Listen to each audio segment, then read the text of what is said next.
Okay, so get this.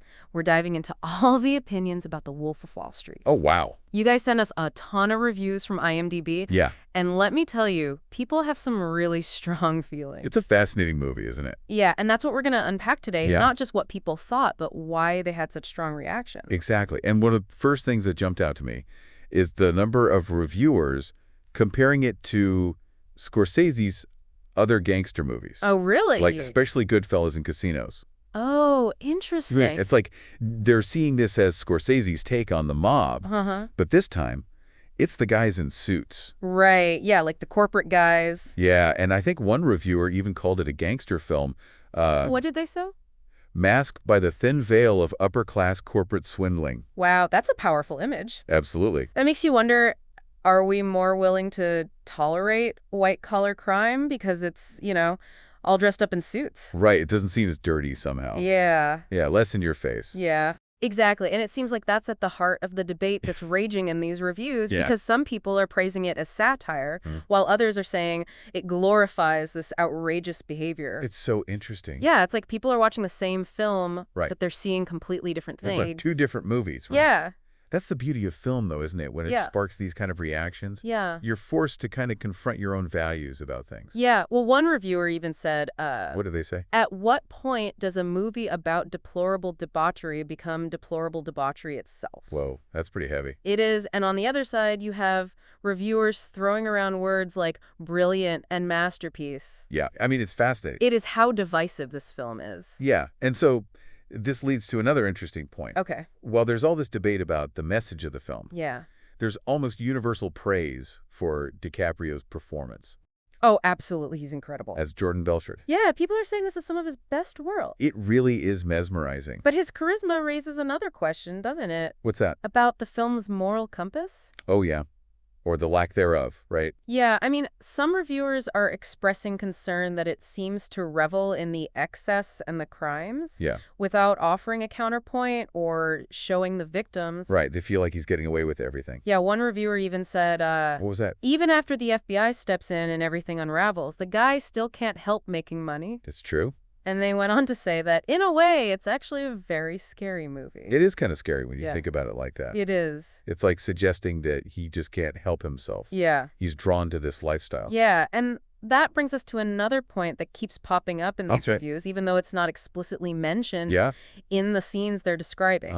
And that is the sell me this pen moment. Oh, right. That seems to have become like a cultural touchstone. It really has. That represents not just the film, but these larger themes. Salesmanship and persuasion. Yeah, and the allure of getting rich quick. Yeah. It's such a powerful scene. It is. It makes you think, is there a little Jordan Belfort in all of us? Maybe. Are we all susceptible to temptation? I don't know. The easy money, the thrill of the close? Yeah, it's a good question. It is. It makes you think. For sure. Yeah, it really does make you think. It does. And, it's interesting how many reviewers bring up the fact that The Wolf of Wall Street is based on a true story. Right. Like, That's crazy. Yeah, does that make the film's portrayal of excess more disturbing or more fascinating? I think for me it makes it more disturbing. Yeah, and it makes those comparisons to Goodfellas and Casino even more intriguing. Right. Because in those films, the gangsters are dangerous. Yeah. But they're avoidable. You know what I mean? Right, you can just avoid them. But in Wolf of Wall Street, the gangster is calling you at home. Oh, that's true. Trying to sell you something. Right, he's on the phone. Yeah. It could be anybody. Exactly. That's kind of scary. Yeah, it adds a layer of unease to the whole thing. Yeah, for sure.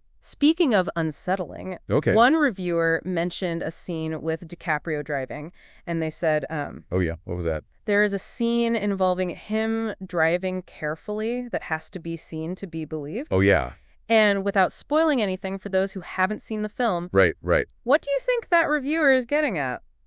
Well, I think that scene really shows DiCaprio's commitment to the role because Jordan Belfort is so unpredictable. Right. And often hilarious. Yeah. And DiCaprio just goes all in. He does, yeah. It makes for some truly unforgettable moments. Yeah, but even with all the praise for DiCaprio's performance, some reviewers felt like the film itself might be missing a moral compass. I see. Like they were bothered that it revels in these excesses and these crimes without showing the real-world consequences. Yeah, or the victims. Right, yeah. And, I wonder if Scorsese's stylistic choices, like the fast-paced editing and the music, if they unintentionally glamorize that lifestyle. Yeah, it's possible. Yeah, because it's a tough balance to strike, right? Yeah. You want to be true to the story without condoning the actions. Right, exactly. And speaking of the visual aspects, many reviewers praise the cinematography and the overall look of the film. Oh, yeah, it's beautiful.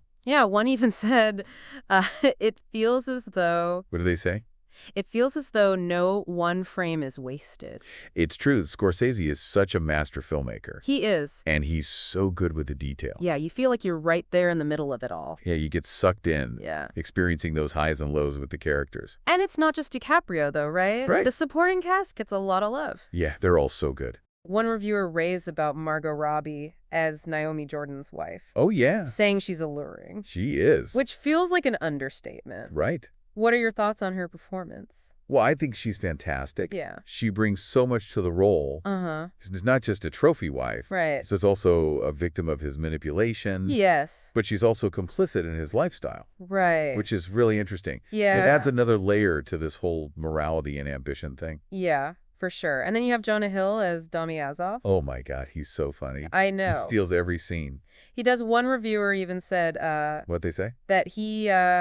manages to make a mark of his own. He really does. He does. And, you know, we can't forget Matthew McConaughey. Oh, yeah. Who has a small role but makes a big impact. Such a small role. I know, right? And one reviewer mentioned this, like, chest-thumping chant that he does. Oh, yeah. That becomes, like, a recurring motif. It's so weird. I know. It's so strange. What do you make of that? I think it's another example of how Scorsese uses these little details to reinforce the themes.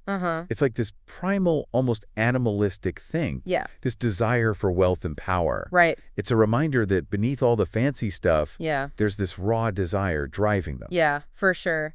And it's funny, too. It's so funny. Like, there's this constant tension between the absurdity of it all and then the very real consequences. That eventually catch up with them. Yeah, but even with all the chaos and excess, some reviewers find a deeper meaning in the film. Really? Yeah, one even described it as what do they say? A fascinating vignette of excess, greed, abuse, and decay. That's a good one. And another one said that... what was that? The movie brings the message that money brings power, and it is not always for the best. It seems like it's challenging us. Yeah. To think about ourselves and society. Yeah. And what we're willing to do to be successful. Right? Like, is it all worth it in the end? Is it worth it? Yeah, that's a question. That's a big question. Yeah, it resonates beyond just Wall Street. Yeah, for sure. It's something we all struggle with. It is, and it brings us back to this main question. Okay. Does the film ultimately condemn or glorify Jordan Belfort's behavior? I don't know. It's hard to say. Yeah, there are no easy answers. And I think one reviewer made a really interesting point. Oh, what was that? They said that it's impossible to portray it accurately without showing how a charismatic man like Belfort can suck an unsuspecting person into a world of money and fame. Yeah, that's true. I mean, the film doesn't shy away from how alluring it all is. Yeah, the parties, the drugs. Yeah, it's all very seductive. It is. But it also shows the dark side. Right. The addiction, the betrayal. The emptiness. Yeah. Yeah. It's a cautionary tale, but it's like wrapped up in a whirlwind of entertainment. Totally. You get caught up in all the excitement, and then you're left with this feeling of unease. Yeah, I know what you mean. One reviewer said... What was that? The story of The Wolf of Wall Street boils down to money, that most addictive drug Belfort speaks of, and not just what it can buy, but what it can do to people. It's not just about the money, though, is it? No. It's about how the pursuit of it changes you. Yeah. And twists your priorities, like you said. Yeah. And your perception of the world. It makes you wonder, like, at what point does money stop being a means to an end and become the end itself? Right. And that ties back into the question of whether it condemns or glorifies his behavior. Yeah. Because some people are definitely uncomfortable with how much it seems to revel in all that debauchery. It is a lot to take in. It is. But I think it's important to remember that showing something isn't the same as endorsing it. Hey. Like by showing all the excess so explicitly, it kind of forces you to confront the dark side of it all. Right. Yeah, we've seen the addiction and the betrayal. Yeah, and how it affects everybody. Yeah. Not just him. One reviewer even said that even after the FBI steps in and everything unravels, the guy still can't help making money. Yeah, it's like this need for more. Yeah. It just consumes him. Right, and it makes you wonder, is this just a story about one man's greed, or is it a commentary on like a larger problem. Right, like, are we all susceptible to this? Yeah, are we all a little greedy? Maybe. It's a question that stays with you. Yeah. So as we wrap up this deep dive, Okay. what do you think is the most important takeaway for the listener? I think it's that this film provokes strong reactions for a reason. Yeah. It challenges us to think about our own values and what we're willing to sacrifice for success. Right. And it really is a cautionary tale, but it's also a satire, a character study. And a visual masterpiece. Exactly. And whether you love it or hate it, it definitely starts a conversation. Yeah. It highlights the power of storytelling to, like, make us think critically about the world around us. For sure. And here's a final thought for everyone listening. Okay. The Wolf of Wall Street is based on a true story. Right. So does that make it more disturbing or more fascinating? That's a good question. Yeah. Something to think about next time you're tempted by the allure of easy money.